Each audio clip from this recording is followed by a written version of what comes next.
I think that I would tell my 18-year-old self not to care so much what other people think about me. I think that I cared too much about making an impression, and it's something I still battle with. What do other people think about me? How do I look? All of these superficial things which really have no impact on our lives. When I was in, I would say, 10 or 11 years old, actually, my mother's nickname for me was the ugly duckling. And that was really traumatizing for me as a child. And I would say, Mom, I'm not ugly.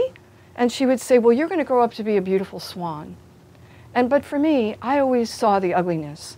And so from a young age, I would say, well, I would look in the mirror and I would say, well, I'm not going to be a beauty queen. So I better build my personality and I better build my skills. And that's what I did. And so I developed a lot of interests and I developed skills. I decided when I didn't even want to go to college when I got out of high school. I hated high school and I didn't get great grades. But my parents almost forced me to. They convinced me that my life would change, and it did. I couldn't believe the difference college made because all of a sudden I was getting to choose the classes I wanted to take. And I was meeting people that were like-minded. And everybody, including the teachers and my peers, treated me with respect. And I was in a new environment, and it was so exciting. So I ended up changing my major 3 times. And then I ended up coming full circle. I started off in elementary education. I became a sociology major. I graduated with a degree in broadcasting and film. And now I've come full circle doing sociology again and social work through Create Now. But I'm using all of those skills that I learned in the past to do what I'm doing now. Every bit of it.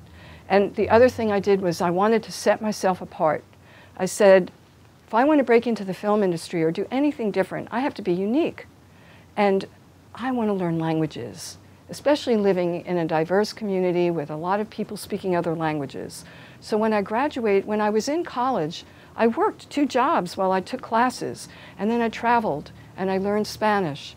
And then after I learned Spanish and I was able to get work doing that, I decided to live in France for a year. And I worked as an au pair. I found jobs and I was able to survive, and I learned French.